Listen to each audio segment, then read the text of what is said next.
सागर के ऑफिस के दोस्त राहुल की बेटी की बर्थडे पार्टी थी। हमें रात के 8 बजे उनके घर पहुंचना था, किंतु 7 बजने वाले थे और सागर अभी तक ऑफिस से नहीं आए थे। मैं तैयार होकर उनका इंतज़ार कर रही थी। आखिरकार मुझसे रहा नहीं गया। मैंने उनके ऑफिस फ़ोन किया तो पता चला कि सागर 5 बजे ऑफिस से चले गए थे। मुझे चिंता हुई। मैंने मोबाइल पर फ़ोन मिलाया। सागर की आवाज़ आई, नीति, मैं अभी ऑफिस में मीटिंग में बिज़ी हूँ, थोड़ी देर में पहुँच रहा हूँ। मुझे बुरा लगा। सागर मुझसे झूठ क्यों बोल रहे थे? हो सकता है कि अपने फ्रेंड्स के साथ हूँ या फिर राहुल की बेटी के लिए कोई गिफ्ट लेने गए हूँ। थोड़ी देर बाद सागर आ गए और बोले, आज ऑफिस में बहुत थक गया। शाम को बॉस ने मीटिंग बुला ली थी, किंतु सच कहूँ तुम्हें देखते ही सारी थकान मिट गई। आज बहुत सुंदर लग रही हो, चलो पार्टी में चलते हैं। मेरा मन बुझ गया, किंतु मैंने चेहरे के भाव से जाहिर नहीं होने दिया। हम पार्टी में पहुँचे तो केक कट चुका था। मेहमान डिनर कर रहे थे। हमें देख राहुल ने उल्हाना दिया, हद होती है यार, इतनी देर में आए हो, हम लोग कब से राह देख रहे थे। मैं तपाक से बोली, ऑफिस में मीटिंग थी, आपको तो पता ही होगा ना, इसीलिए देर हो गई। मैंने देखा राहुल की ओर देखते हुए सागर झेप रहे थे। खाने की प्लेट उठाते हुए मैंने राहुल को इनसे कहते सुना, यह मीटिंग का क्या चक्कर है? तू तो 5 बजे ही ऑफिस से निकल गया था ना? कुछ नहीं यार, थोड़ी देर के लिए उससे मिलने चला गया था। देख सागर, तू विवाहित है, ज़्यादा चक्कर में मत पड़, छोड़ उसे उसके हाल पर और नीति पर ध्यान दे। मेरा मन थक से रह गया। यह क्या माजरा है? और राहुल किसे छोड़ने की बात कर रहा था? घर पहुंचकर मैं उस पूरी रात सो ना सकी थी। उसके बाद भी 2-3 बार ऐसा ही हुआ कि सागर मीटिंग का बहाना बनाकर देर से घर आए, जबकि ऑफिस से पता चला था कि कोई मीटिंग नहीं थी। अब तक समझती थी कि सागर एक परफेक्ट हस्बैंड है, उनमें वे सभी गुण हैं जो एक लड़की अपने पति में चाहती है, किंतु अब लग रहा था सागर को मैं जानती ही कितना हूँ। कुछ ही दिन तो बीते हैं, विवाह हुए। विवाह के 2 दिन बाद हम दोनों हनीमून के लिए गोवा चले गए थे। वहाँ से लौटकर महीने भर दिल्ली अपनी ससुराल में रहकर सागर के साथ मुंबई आ गई। यहाँ ज़िंदगी धीरे धीरे अपने रूटीन पर आ गई। सागर सुबह ऑफिस के लिए निकल जाते और मैं घर को सजाने संवारने में लग जाती। शाम को अक्सर हम दोनों कहीं घूमने चल देते। कुल मिलाकर मैं खुश थी, किंतु इन दोनों मेरे दिल में हलचल मची हुई थी कि ऐसा क्या है जो सागर मुझसे छुपा रहे हैं। मैंने सोचा, यूँ परेशान होने से कुछ हासिल नहीं होगा, मुझे बुद्धिमानी से स्वयं पता करना होगा, आखिर बात क्या है। कहीं सागर मेरे चेहरे के भावों से मन की बात समझ ना जाए। इसके लिए उनके सामने सहज रहने का अभिनय करना होगा।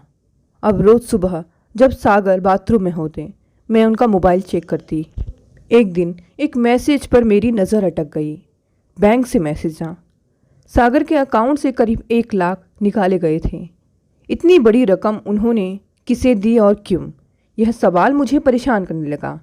सागर के घर की आर्थिक स्थिति भी बहुत अच्छी थी, इसलिए वहाँ देने का तो सवाल ही नहीं था। अब जितना समय वे घर में रहते, मैं चौकस रहती। फिर एक रात खाना बनाते समय मुझे लगा सागर कमरे में फ़ोन पर किसी से धीरे धीरे बातें कर रहे हैं। मैं आँच बंद कर दबे पांव दरवाजे के पीछे जा खड़ी हुई और कान लगाकर सुनने लगी। वे राहुल से कह रहे थे, दीपा को रुपए दे दिए हैं, तू चिंता मत कर यार, नीति को कुछ पता नहीं चलेगा, वह तो स्वयं में ही मस्त रहती है। मैंने एक गहरी सांस भरी और वहाँ से हट गई। रात में सागर ने मेरा हाथ पकड़ने की कोशिश की तो इच्छा हुई कि उनका हाथ झटक दूं। चेहरे पर बनावटी मुस्कान का आवरण ओढ़े आखिर कब तक मैं उनके झूठे प्यार के नाटक में उनका साथ देती रहूंगी? अपने सम्मान को मार कर कब तक इस धोखेबाज इंसान को अपनी भावनाओं से खिलवाड़ करने दूंगी? किंतु मैंने क्रोध में उफनती भावनाओं पर काबू पाया। सब्र से काम लेकर ही अपने मकसद में कामयाब हो सकती थी और सागर के झूठ को पकड़ सकती थी। जल्द ही मुझे सफलता मिली। उस रोज सुबह नाश्ता करते हुए सागर बोले, नीति, मुझे शाम को ऑफिस से लौटने में देर हो जाएगी। बॉस के साथ मीटिंग है, तुम चाय पी लेना। मेरा चेहरा उतर गया। आज सुबह इनका मोबाइल चेक करना भी भूल गई थी। तभी संयोग से दिल्ली से मेरी सास का फ़ोन आ गया। सागर ने उनसे बात की, फिर बोले, लो माँ, तुमसे बात करना चाहती है। मैं मोबाइल लेकर बालकनी में चली गई। माँ से बातें करते करते मोबाइल का इनबॉक्स चेक किया। एक मैसेज को देखकर मेरा दिल डूबने लगा। लिखा था, आज शाम 6 बजे मेट्रो मॉल के कॉफ़ी हाउस में मिलो, दीपा। यह दीपा वही थी जिसे सागर ने रुपए दिए थे। बात कर कर मैंने खामोशी से फ़ोन उन्हें वापस दे दिया। रोज़ की तरह जाते हुए सागर ने मेरे माथे पर किस दिया तो मेरा मन घृणा से भर उठा। उनका स्पर्श भी अब मुझे पराया लग रहा था। कौन है यह दीपा? क्या रिश्ता है उसका सागर से? क्या उनका दीपा के साथ अफेयर चल रहा है? शायद यही सच था, तभी तो मुझसे झूठ बोलकर वे उससे मिल रहे थे। सारा दिन मैं वेदना के भंवर में डूबती उतराती रही। एक अजीब सी बेचैनी, अनजाने भय से मैं छटपटाती रही। रह रह कर नजरें घड़ी की ओर उठ रही थी। शाम के 5 बजते ही मैं मेट्रो मॉल की ओर चल दी। मैं सागर को रंगे हाथों पकड़कर इस लुका छिपी के खेल को समाप्त कर देना चाहती थी। गैलेक्सी मॉल के कॉफ़ी हाउस में पहुंचते पहुंचते करीबन 6 बज गए। इधर उधर नज़र डाली तो सबसे पीछे कोने की मेज पर सागर एक खूबसूरत लड़की के साथ बैठे दिखे। मैं कुछ सोचकर दृढ़ कदमों से उनकी ओर बढ़ी। सागर नज़रें झुकाए कुछ पेपर्स पढ़ने में व्यस्त थे। मैं उनकी मेज के पास जाकर खड़ी हो गई। ज्यों ही उनकी नज़र मुझ पर पड़ी, वे बुरी तरह हड़बड़ा गए। नीति, तुम यहाँ? वे हैरानी से बोले। मैंने उनकी आंखों में देखकर कहा, अपनी फ्रेंड के साथ मॉल में आई थी, आपको यहाँ देखा तो चली आई, कहकर मैं वहाँ से चल दी। सागर पीछे से पुकारते ही रह गए। मैं मन में पीड़ा का गुब्बार दबाए घर पहुँची और पलंग पर गिरकर फूट फूट कर रो पड़ी। दिल में हाहाकार मचा हुआ था। समझ नहीं आ रहा था कि क्या करूं। जब मन कुछ हल्का हुआ तो उठकर सूटकेस में कपड़े रखने लगी। सागर ने मेरे भविष्य पर प्रश्न चिन्ह लगा दिया था। अब मुझे क्या कदम उठाना चाहिए, यह फैसला लेना मुमकिन नहीं था कि तभी घंटी बजी। सागर आ गए थे। वे बेहद गंभीर थे। उन्होंने एक नज़र सूटकेस में रखे कपड़ों पर डाली और फिर मेरा हाथ पकड़कर बोले, यह क्या कर रही हो नीति? कहाँ जा रही हो? मैंने गुस्से में उनका हाथ झटक दिया और बोले, सागर, आपने क्या समझा था? आप मुझे धोखा देते रहेंगे और मुझे कुछ पता नहीं चलेगा? मैं काफ़ी दिन पहले जान गई थी कि ऑफिस की मीटिंग के नाम पर आप कहीं और जाते हैं। मैं इस मौके की तलाश में थी कि आपका झूठ आपके सामने ला सकूं। आपका दीपा से चक्कर था तो मुझसे शादी क्यों की? मेरी ज़िंदगी बर्बाद क्यों की? अच्छा नहीं किया तुमने मेरे और मेरे परिवार के साथ। मेरा उससे अफेयर नहीं है नीति। झूठ कह रहे हैं आप। तभी तो मुझसे झूठ बोलकर उससे मिलते हैं, उसे रुपए देते हैं। सागर ने हैरानी से मुझे देखा तो मैं बोली, सागर, मैं कोई बेबस मासूम पत्नी नहीं जो पति के जुल्मों पर आंसू बहाती रहूं। तुम्हारा मानसिक जुल्म अब मैं सह नहीं सकती। मैं पढ़ी लिखी साहसी लड़की हूँ। अपनी ज़िंदगी खराब नहीं होने दूंगी। फिलहाल मैं अपने घर जा रही हूँ। मैंने सूटकेस उठानी चाहिए तो सागर ने मेरी बाह थाम ली। भराए स्वर में बोले, बात तो सुन लो, फिर जो चाहे सजा देना। नीति, दीपा का मुझसे नहीं, मेरे बड़े भाई आशीष से अफेयर था। घर में सभी को इस बात का पता था। वह बेझिझक हमारे घर आया करती थी। मैं तो उसे भाभी कहता था। दीपा के माँ बाप नहीं हैं, बड़े भाई भाभी हैं। सबकी रजामंदी से भैया और दीपा की सगाई कर दी गई। शादी की तिथि 3 महीने बाद तय हुई थी। घर में जोर शोर से शादी की तैयारी चल रही थी। तभी कंपनी की ओर से एक प्रोजेक्ट के सिलसिले में भैया को अमेरिका जाने को कहा गया। माँ और पिताजी चाहते थे जाने से पहले दोनों की शादी कर दी जाए ताकि भैया दीपा को लेकर अमेरिका चले जाएं। किंतु भैया नहीं माने। उनका कहना था 6 माह बाद लौटकर आराम से अपनी जिंदगी शुरू करेंगे। दीपा को प्रतीक्षा करने के लिए कह आशीष भैया चले गए। किसी तरह 6 महीने कटे, किंतु भैया नहीं लौटे। फिर 1 साल बीतते बीतते भैया ने कंपनी बदल ली और वहीं पर बसे एक भारतीय परिवार की लड़की से शादी कर ली। दीपा के भाई ने पिताजी को बहुत बुरा भला कहा था, किंतु वे बेचारे शर्मिंदा होने के सिवा क्या करते, और दीपा वह तो बिल्कुल खामोश ही हो गई थी। उसके बाद दीपा के बारे में हमें कुछ पता नहीं चला। बीटेक करने के बाद जॉब के लिए मैं मुंबई आ गया। तुमसे शादी हुई। हनीमून से लौटकर एक संडे घर का सामान लेने मैं मार्केट गया था। वहीं दीपा मुझसे मिल गई। उसके साथ उसकी 2 साल की जुड़वा बेटी भी थी, नीति। उस दिन दीपा ने अपने बारे में मुझे जो कुछ बताया वह बहुत दुखद था। आशीष भैया से धोखा खाने के बाद उसकी एक नशेड़ी लड़के से शादी हुई। इस बार भी जिंदगी ने दीपा के साथ धोखा किया। 3 साल के अंदर ही अत्यधिक ड्रग्स लेने के कारण पति की मौत हो गई। ससुराल में सिर्फ ननंदे थीं, जो कि प्रॉपर्टी के लालच में उसे साजिश के साथ घर से निकलवा दी। बेबस दीपा दोनों बेटियों को लेकर मायके आ गई, किंतु वहाँ भी भाई भाभी उसे और उसकी बेटियों को बोझ समझते हैं। नीति उसकी इस दुर्दशा का जिम्मेदार मेरा मन भैया को ही मान रहा था। इस नाते मैंने उसकी मदद करने का निश्चय किया। चाहता था उसे कहीं अच्छी जॉब मिल जाए और उसकी बेटियों का अच्छे स्कूल में दाखिला हो जाए। दीपा ने अपनी बेटियों के हक के लिए कोर्ट का दरवाज़ा खटखटाया है, जिसमें मैं भी उसके साथ हूँ। इस सिलसिले में कई बार उससे मिलना हुआ। उसे 1 लाख रुपए भी दिए, जो उसने इसी शर्ते पर स्वीकारे हैं कि वह उन्हें वापस कर देगी। नीति, मैंने जो कुछ भी किया इंसानियत के नाते किया। तुम चाहो तो राहुल से पूछ लो, उसे सब पता है। मैं जानती हूँ राहुल को पता है, सिर्फ मुझे ही आपने पराया बना दिया। क्या मुझ पर आपको तनिक भी विश्वास नहीं था? दरअसल मेरे मन में संकोच था। तुम घर में नई नई आई थी। मैंने सोचा भैया के विश्वासघात से तुम्हारे मन में उनके प्रति सम्मान कम हो जाएगा। तुम क्या सोचोगी कि कैसे परिवार से मेरा नाता जुड़ा है?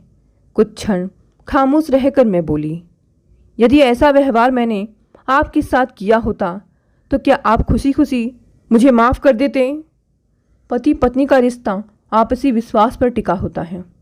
आपने यह क्यों नहीं सोचा कि दूसरों के प्रति सम्मान की भावना बनाए रखने के लिए आप अपनी पत्नी को धोखा दे रहे हैं, अपने रिश्ते की नींव को कमज़ोर कर रहे हैं। छोटी छोटी बातें ही पति पत्नी को करीब लाती हैं और छोटी छोटी बातों से ही रिश्ता दरकने लगता है। मुझे माफ़ कर दो नीति, जो चाहो सज़ा दे दो, किंतु मुझे छोड़कर मत जाओ। तुम कहोगी तो मैं दीपा की मदद भी नहीं करूँगा। मैं इतनी संवेदना शून्य नहीं, और ना ही मेरा दिल इतना छोटा है सागर। दीपा को सपोर्ट करने की आपकी भावना का मैं सम्मान करती हूँ और हमेशा आपके साथ हूँ, किंतु आपको मुझसे एक वादा करना होगा। आप भविष्य में कभी मुझसे कुछ नहीं छिपाएंगे। मैं वादा करता हूँ नीति, मैं कभी तुमसे कुछ भी नहीं छिपाऊंगा। सदैव तुम्हारी भावनाओं की कदर करूँगा। इमोशनल होस्ट सागर ने मुझे अपनी बाहों के घेरे में ले लिया। आज उनका यह स्नेहिल स्पर्श मुझे बहुत अपना सा लगा। दोस्तों, ये छोटी सी कहानी यही समाप्त हो गई। चलिए शुरू करते हैं आज की दूसरी कहानी। शिवानी बहुत ही सुंदर, सुशील और बहुत ही मेहनती स्त्री है। शिवानी को एक प्यारी सी बेटी है। शिवानी आत्मनिर्भर बन कर उसने खुद ही अब तक अपनी बेटी को पाला है। शिवानी का पति गौरव से तलाक हो चुका है। शिवानी ने तलाक यूं ही नहीं लिया, पूरे 5 सालों तक सहन करने के बाद। शायद हमारा समाज इसमें मुख्य भूमिका निभाता है। शिवानी गौरव से दूर अपने खुद के आशियाने में रहने लगी। आज पूरे साल भर बाद शिवानी खुशी में डूबी और थकान से चकनाचूर हुई घर में घुसी। घर में घुसते ही गोद में सोई हुई अपनी 3 वर्षीय बेटी को बेडरूम में बेड पर लिटा दिया। बच्ची नींद में कसमसाती रही, लेकिन शिवानी ने जैसे तैसे उसके कपड़े बदले। 20 मिनट बाद मैं खुद भी फ्रेश होकर रसोई समेट और अपने बेडरूम में आई तो रात के लगभग 11 बजने वाले थे। लेकिन इतनी थकावट के बावजूद भी उसकी आंखों से नींद कोसों दूर थी। आज पूरे दिन की और पिछले 3-4 दिनों की भाग दौड़ ने शारीरिक रूप से उसे थका दिया था, परंतु मानसिक तौर पर वह अपने आप को बहुत ही हल्का फुल्का महसूस कर रही थी। पूरा दिन नए नए लोगों के साथ मिलने जुलने में कैसे बीत गया उसे आभास ही न हुआ, और वही सब याद कर शिवानी मंद मंद मुस्कुरा रही थी। इतने में उसकी फोन की घंटी बजी तो अपने विचारों का तांता टूट जाने से शिवानी हड़बड़ा उठी। सोचने लगी कि इस समय तो विवेक, जिससे शिवानी की सगाई हुई है, ही फोन कर सकता है, लेकिन वह अपने घर पर अभी कहाँ पहुंचा होगा। और फिर सगाई के बाद सभी मेहमानों को विदा कर उसने कितने अपनेपन से माँ बेटी दोनों को आश्वासन दिया था। अब कल सुबह ही फोन पर बात होगी। रात गए मैं तुम्हें फोन करके डिस्टर्ब नहीं करूंगा। हाँ, केवल मैसेज कर दूंगा कि घर पहुंच गया हूँ। अपना और हमारी बेटी का ख्याल रखना। बिस्तर से उठने की कोशिश में शिवानी ने महसूस किया कि उसकी एड़ियों में हल्का हल्का दर्द हो रहा है। लंगड़ाते हुए उसने कमर सीधी की और फोन उठाया। उसे घबराहट हो रही थी कि कहीं रास्ते में विवेक की कार तो खराब नहीं हो गई, लेकिन फोन की स्क्रीन पर संध्या का नाम देख चौंक गई। आज ही की पार्टी में उससे पहली बार मुलाकात हुई थी। वही संध्या ने उसके मोबाइल फोन का नंबर मांगा था, साथ ही अपना भी दे दिया था। विवेक की एक सहकर्मी मिसेज रूपा अपने साथ अपनी छोटी ननद को भी साथ लाई थी। हेलो संध्या, शिवानी ने अपनी आवाज में सहजता लाते हुए पूछा। आप और मिसेज रूपा ठीक ठाक घर पहुंच गई थी ना? जी शिवानी जी, संध्या कुछ हिचकिचाते बोली। सॉरी, इतनी रात गए फोन कर रही हूँ। मुझसे आपका थैंक्स किए बिना रहा न गया। मैंने ना तो आपसे ना ही विवेक जी से पहले कभी मिली हूँ, लेकिन फिर भी भाभी के साथ आपने मुझे भी इनवाइट किया। नो प्रॉब्लम, इस फॉर्मेलिटी की क्या ज़रूरत थी? जब जान पहचान हो ही गई है तो मिलते जुलते रहेंगे।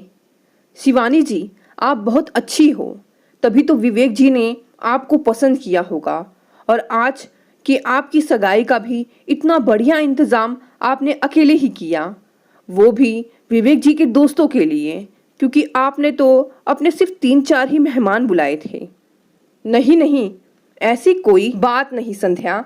अब विवेक के लिए इतनी दूर से दूसरे शहर से आना जाना मुश्किल सा था। वैसे भी रेस्टोरेंट या मेन्यू वगैरह चेक करना, ये सब मोबाइल के ही जरिए सलाह मशविरा करना आसानी से हो गया। वैसे शिवानी जी, विवेक जी से आपकी मुलाकात कैसे हुई थी? और दीदी बता रही थी कि आप उन्हें सिर्फ साल भर से ही जानती हैं, और यह भी कह रही थी कि वह शादी के बाद आपके ही घर में मूव हो जाएंगे। यह सब कुछ उल्टा सा नहीं लग रहा? शिवानी को ऐसे पर्सनल प्रश्नों का उत्तर देना अजीब सा लगा, और वह भी एक अनजान सी लड़की को, जिसे वह आज ही केवल औपचारिक तौर पर ही मिली हो। इसलिए बात को आगे न बढ़ाते हुए शिवानी ने नम्रता से यह कहकर फोन बंद कर दिया कि अभी थकी हुई है, जब कभी फिर मिलेंगे तो खुलकर बातें होंगी। 3 महीने बाद जब विवेक को शिवानी की शहर में नौकरी मिल गई तो दोनों ने बहुत सादगी से 2-4 दोस्तों को बुलाकर कोर्ट मैरिज कर ली। वहां से घर पहुंचकर विवेक का सामान, जो केवल 3 सूटकेस में ही था, शिवानी ने पति से पूछकर या बताकर जहां जहां जो कुछ भी रखना था सही ढंग से संभाल कर रख दिया। परंतु शादी के कुछ दिन बीतते ही पति का आए दिन दिल दुखाने वाला रूखा सा व्यवहार देखकर शिवानी परेशान रहने लगी। बात बात पर पति धौंस जमाते हुए हमेशा कह देता, तुम तो तलाकशुदा हो और ऊपर से एक बच्ची की माँ भी। मुझे तो कुंवारी लड़कियों के रिश्ते आ रहे थे, लेकिन मैंने इस आस में तुमसे रिश्ता जोड़ लिया कि तुम्हारे पास अपना घर है, कमाती भी अच्छा हो तो पैसा भी काफ़ी जमा कर रखा होगा, इसलिए तुमसे शादी करके अपना बिजनेस खोलने की पूरी उम्मीद लगाए बैठा था। लेकिन तुम तो कंगाल निकली, या कभी दबाव डालने लगता कि यह अपना घर बेचो और वह अपनी नौकरी छोड़कर एक पत्नी होने के नाते मेरे साथ बिजनेस में हाथ बटाओ। सुबह उठते बैठते पति कोई ना कोई बिजनेस करने की नई नई योजनाएं बनाता रहता।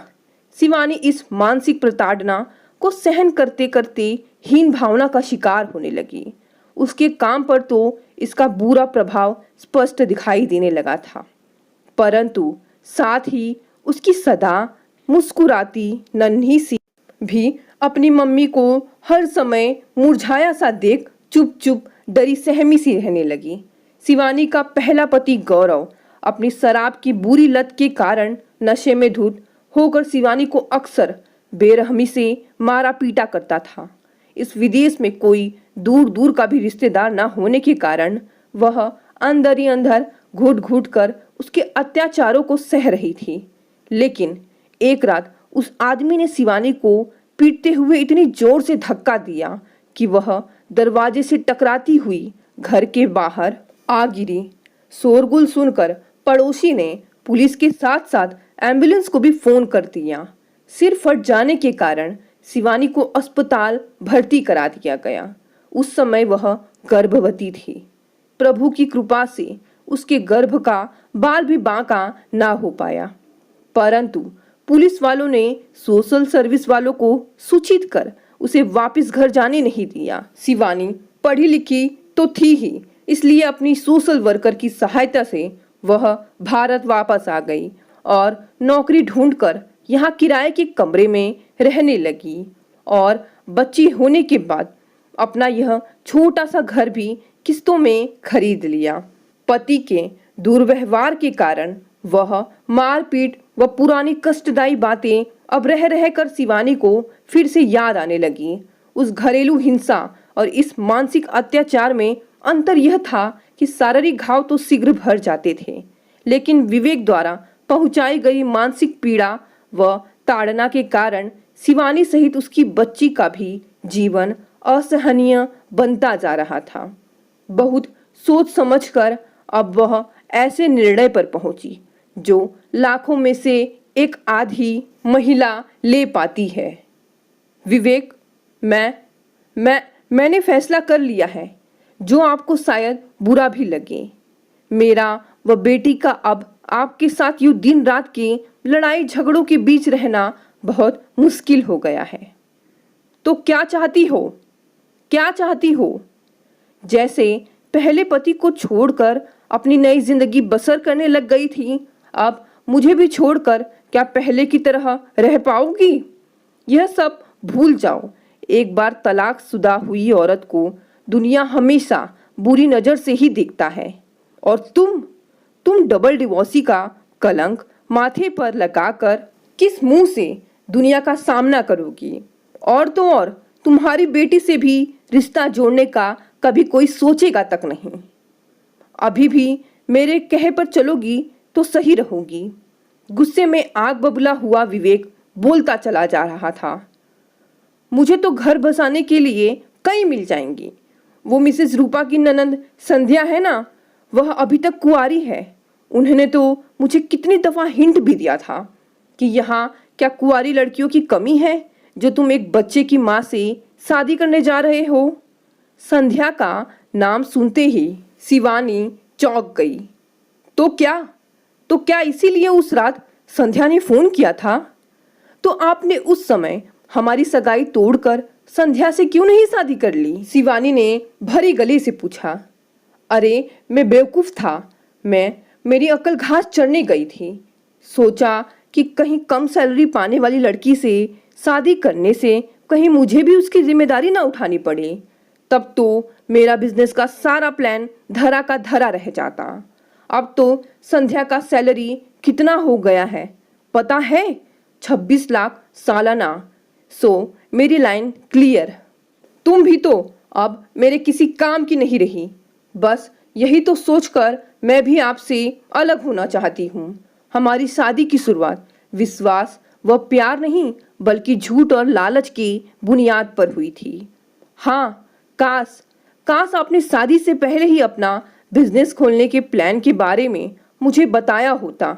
शायद उस वक्त सोच विचार कर आपके कंधे से कंधा मिलाकर चलने पर राजी हो जाती। अपनी बात जारी रखते हुए शिवानी बोली, और रही डबल डिवोर्सी वाले कलंक को लेकर बाकी की जिंदगी काटने की बात, तो झूठ व लालच के साथ रहने के बदले मुझे इस तरह का अकेला जीवन जीना मंजूर है। मैंने आज तक जानबूझकर कभी किसी की आत्मा को नहीं दुखाया है, इसलिए भगवान भी मेरी या मेरी बेटी का कभी बुरा नहीं होने देंगे। मुझे पूरा विश्वास है। शिवानी टूट सी गई, परंतु अपने निर्णय पर अटल रही। और फिर समय बीतते विवेक के साथ वही हुआ जो ऐसे लालची लोगों के साथ होता आया है। हर तरफ उसके विश्वासघाती होने का समाचार जंगल में आग की भांति फैल चुका था। परिणाम स्वरूप जिन कुंवारी लड़कियों के साथ फिर से घर बसाने की उम्मीद लेकर वह बरसों पहले शिवानी के घर से निकला था, अब सारा जीवन उसे अपना सा मुंह लेकर यूं ही दर बदर की ठोकरें खाकर बिताना पड़ रहा है। दूसरी ओर चूंकि शिवानी का भगवान के साथ साथ स्वयं पर विश्वास हर पल दृढ़ बना रहा, तो कदम कदम पर उसके साथ चलते हुए भगवान ने भी उसका व उसकी बेटी का जीवन मार्ग कांटों रहित बनाए रखा। आज शिवानी के 2 नाती नातिन हैं। उसकी बेटी उसे माँ से अधिक एक सहेली की तरह चाहती है, और तो और उसका दामाद भी अपने माँ बाप की भांति शिवानी को भी किसी बात की कोई कमी महसूस नहीं होने देता। विवेक द्वारा शिवानी को दिया गया नाम डबल डिवोर्सी शिवानी के लिए कलंक नहीं अपितु वरदान साबित हुआ। परंतु अन्य महिलाओं का तलाक से संबंधित उसके पास परामर्श लेने पर वह उन्हें सदैव यही समझाती रही कि हो सकता है आपकी समस्या या आपकी परिस्थिति मुझसे अलग हो, इसलिए पहले से ही क्षमा मांगूंगी कि मैं इसके लिए ना तो आपको उत्साहित करूंगी या किसी तरह का सहयोग दे पाऊंगी। दोस्तों, कहानी यहीं समाप्त हो गई। कहानी पसंद आई तो इसे लाइक और शेयर भी करें। साथ ही साथ नए हैं तो चैनल को भी सब्सक्राइब कर लें। धन्यवाद दोस्तों, मिलते हैं अगली कहानी से।